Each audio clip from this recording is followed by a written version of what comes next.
Di antaranya sabda Nabi SAW, tidak akan terjadi hari kiamat, tanda-tanda kecilnya adalah sampai aku diutus menjadi Nabi.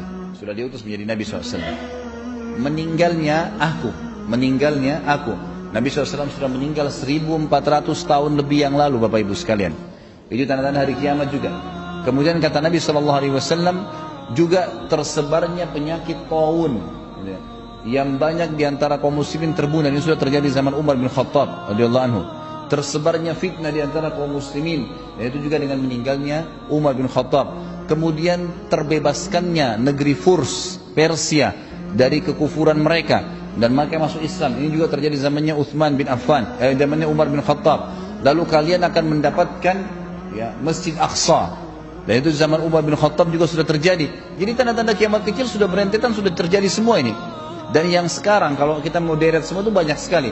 Tapi yang sekarang yang sedang kita alami adalah tanda-tanda kiamat kecil yang terakhir. Tanda-tanda kiamat kecil terakhir ini banyak diantaranya minuman khamar, tadi saya bilang dianggap sebagai minuman yang biasa. Banyaknya laki-laki yang menyerupai perempuan, perempuan menyerupai laki-laki. Banyaknya tersebarnya tempat perzinahan. Negara mana sekarang yang tidak ada perzinahan kelihatan? Allahu alam, kecuali Saudi mungkin yang tidak ada terang-terangan. Kalau sekarang lebih banyak negara Islam, Indonesia negara Islam, lampunya terang, tempat diskotik, bar, maksiat, tempat perzinahan, umum perzinahan, cuma dinamakan tempat hiburan. Di dalamnya ada perempuan penghibur, udah tempat perzinahan, cuma dinamakan dengan nama lain. Saya kemarin umroh, ini bimbing umroh, saya masuk ke Turki. Saya pikir Turki itu mungkin seperti menamakan nama Islam, membawa nama Islam karena dulu khilafah Islamiyah. Sampai saya mengunjungi istana-istana para sultan yang dulu memimpin khilafah Utsmaniyah, sedih melihatnya. Subhanallah, hampir di setiap pinggir jalan jarang kita temukan perempuan yang berjilbab. Jarang sekali. Sampai saya tanya pembimbing turnya, laki-laki, saya bilang, ini sudah jadi kebiasaan orang-orang Turki. Apa ini semua muslim? Dia bilang, ini semua muslim. 95% muslim, sama dengan kita. Orang Indonesia, banyak sekali muslimnya. Tapi nggak ada simbol Islam. Tidak ada simbol Islam di situ. Ini bukan tanda-tanda hari kiamat. Tanda-tanda kiamat kecil juga adalah terbukanya aurat. Sampai-sampai kalian sudah, sampai-sampai orang yang menutup aurat itu dianggap asing, dan orang-orang yang membuka aurat dianggap prestasi. Sekarang sudah terjadi itu. Orang yang jalan sekarang perempuan pakai rok pendek percaya diri. Orang yang pakai jilbab malu jalan di tempat keramaian. Terbalik sekarang.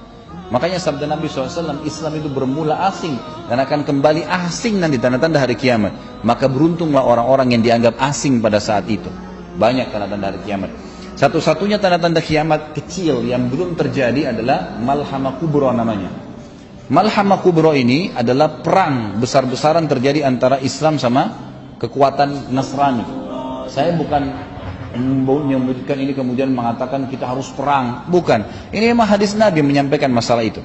Nabi SAW menjelaskan akan terjadi nanti tahaluf itu kesepakatan antara kalian dengan Bani Ahmar. Bani Ahmar itu orang turunan orang-orang non muslim, diistilahkan dengan Bani Ahmar di zaman Nabi SAW. Bapak-Ibu sekalian, kata Nabi SAW, nanti akan tahaluf, akan bersatu untuk memerangi satu kaum. Tidak tahu kaum ini siapa, Allahu alam. Siapa mereka yang akan diperangi tidak tahu, tapi waktu itu orang muslim sama orang Nasrani akan bersatu. Kemudian setelah menang melawan yang sedang menjadi target itu, nanti dikeroyokin kelompok itu, tidak tahu kelompok itu siapa, Allahu alam. Kemudian nanti kalian akan menang. Lalu pulanglah masing-masing prajurit-prajurit ini ke tempatnya. Sampai ada prajurit muslim dan Nasrani dari negeri Syam. Negeri Syam.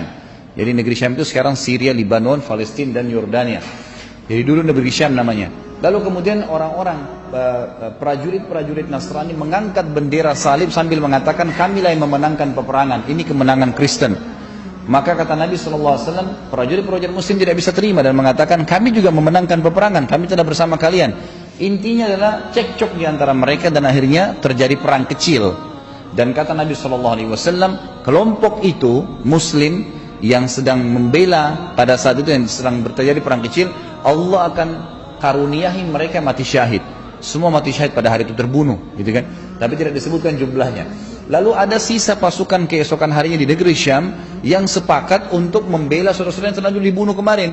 Mereka berperang lagi hari kedua, lalu kemudian seluruhnya juga Allah karuniahi dengan mati syahid. Hari ketiga sama, terjadi lagi. Mereka bersatu niat untuk membela kaum muslimin. Ternyata mereka terbunuh juga, semua dihormati, diberikan oleh Allah mati syahid. Kenapa saya katakan dihormatin Bapak Ibu sekalian? Karena memang mati syahid itu hanya akan diberikan oleh Allah kepada orang yang paling tulus untuk meminta mati syahid. Sampai ulama sepakat mengatakan kalau ada kaum muslimin yang pergi berperang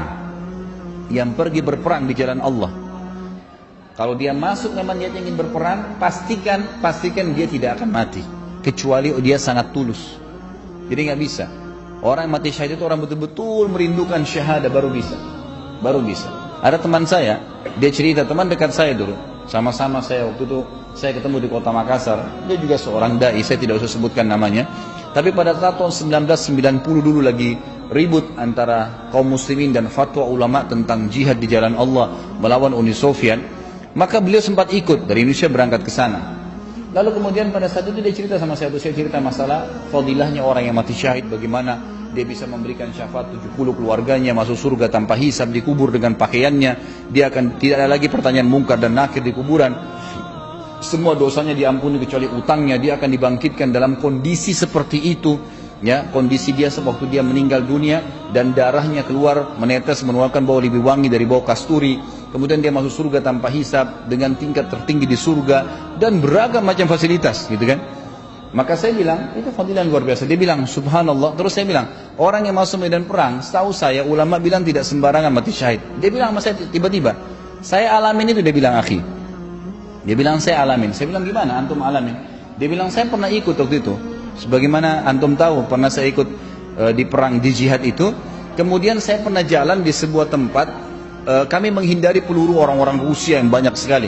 Di depan saya ada orang Filipina Muslim ikut berperang, saya orang Indonesia tengah-tengah, di belakang kami ada satu orang Pakistan. 3 orang ini lagi jalan gerunduk-gerunduk. Dia bilang subhanallah ada peluru lagi lewat di bawah ketiaknya teman saya orang Filipina ini, lewat di bawah ketiak saya, dan peluru itu membunuh saudara kami yang di belakang yang orang Pakistan. Seakan-akan peluru itu mencari siapa yang harus mati syahid. Jadi tidak semuanya orang bisa mati, itu nggak gampang, gitu kan?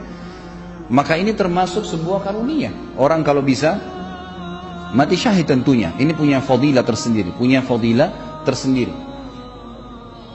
Saya tidak tahu kenapa saya bisa sampai ke masalah syahadah ini. Ada yang bisa ingatkan? Oh iya, masalah malhamah kubro ya, peperangan itu. Baik, jadi 3 golongan itu akan diberikan karunia syahadah. Hari keempat jemaah sekalian, kata Nabi SAW akan bergabung seluruh pasukan muslimin dari seluruh pelosok dunia. Maka berkumpullah kalian semua di negeri Syam. Ini tanda-tanda kiamat kecil terakhir nih. Kalian semua akan berkumpul di negeri Syam dan akan berkumpul menghadapi kalian 80 bendera dari kekuatan Nasrani. Sebagian ulama hadis mengatakan 80 negara. Dan sekarang orang-orang Nasrani mengetahui kalau yang fanatik dengan agamanya, dia tahu akan ada nanti perang salib besar. Mereka bahasanya begitu. Kalau kita orang Islam sudah punya gambaran itu, sudah punya gambaran tentang akan terjadi. Itu tanda kiamat kecil terakhir nanti. Nah, hari keempat terjadi peperangan besar-besaran seluruh dunia. Kemudian terjadi peperangan, tidak disebutkan berapa lama, tapi Nabi SAW mengatakan kalian akan terus memenangkan peperangan sampai kalian tiba di Rum. Rum ini nggak tahu apa, Allahu alam. Bisa Rum ini bisa berarti Romawi, mungkin Vatikan sekarang, Allahu alam. Tapi yang jelas ada sabda Nabi SAW yang lain. Kalian akan membebaskan 2 kekuatan besar Nasrani dan akan ke Islam, akan masuk ke dalam agama Islam. Yang pertama Konstantinopel, Turki sekarang, dan yang kedua adalah Rum, kata Nabi SAW Rum. Lalu sahabat bertanya, ya Rasulullah, yang akan kami menangkan pertama, yang akan kami bebaskan, Konstantinia kah, Konstantinopel kah, atau Rum? Maka kata Nabi SAW, Konstantinia dulu baru Rum. Nah berarti memang Rum ini adalah masuk dalam bahasan tadi hadis yang baru saya sebutkan. Dan sebagian ulama hadis mengatakan ini kemungkinan adalah yang maksud adalah pusat ya kekuatan Nasrani, yaitu di Vatikan. Nah pada saat kaum muslimin sudah sampai di situ dan akan menjebol, bahkan dalam hadis lain disebutkan pintu kekuatan Nasrani yang ada di negeri itu. Kalau sekarang kita tahu memang di Vatikan ada pintu besar. Maka mereka akan merobohkan, pasukan jihad akan merobohkan tembok itu dengan bertakbir dan bertasbih. yang mereka akan bertakbir bertasbih dengan takbir yang sangat banyak dari pasukan muslimin, maka rubuh bangunan tersebut. Kata Nabi SAW sebagai penutupan hadis ini, beliau mengatakan pada saat itu iblis menjelma jadi manusia dan masuk di tengah-tengah kaum muslimin, lalu mengatakan, wahai muslimin, Dajjal sudah keluar di tengah-tengah kalian. Sementara semua umat Islam pada saat itu yang ikut berjihad sangat tahu hadis Nabi kalau Dajjal keluar. Dajjal adalah tanda-tanda kiamat besar pertama. Jadi ini pertemuan antara tanda-tanda kiamat kecil terakhir dengan tanda-tanda kiamat besar pertama. Karena tanda-tanda kiamat ada besar, yang ini ada 10. Yang pertama dimulai dengan Dajjal.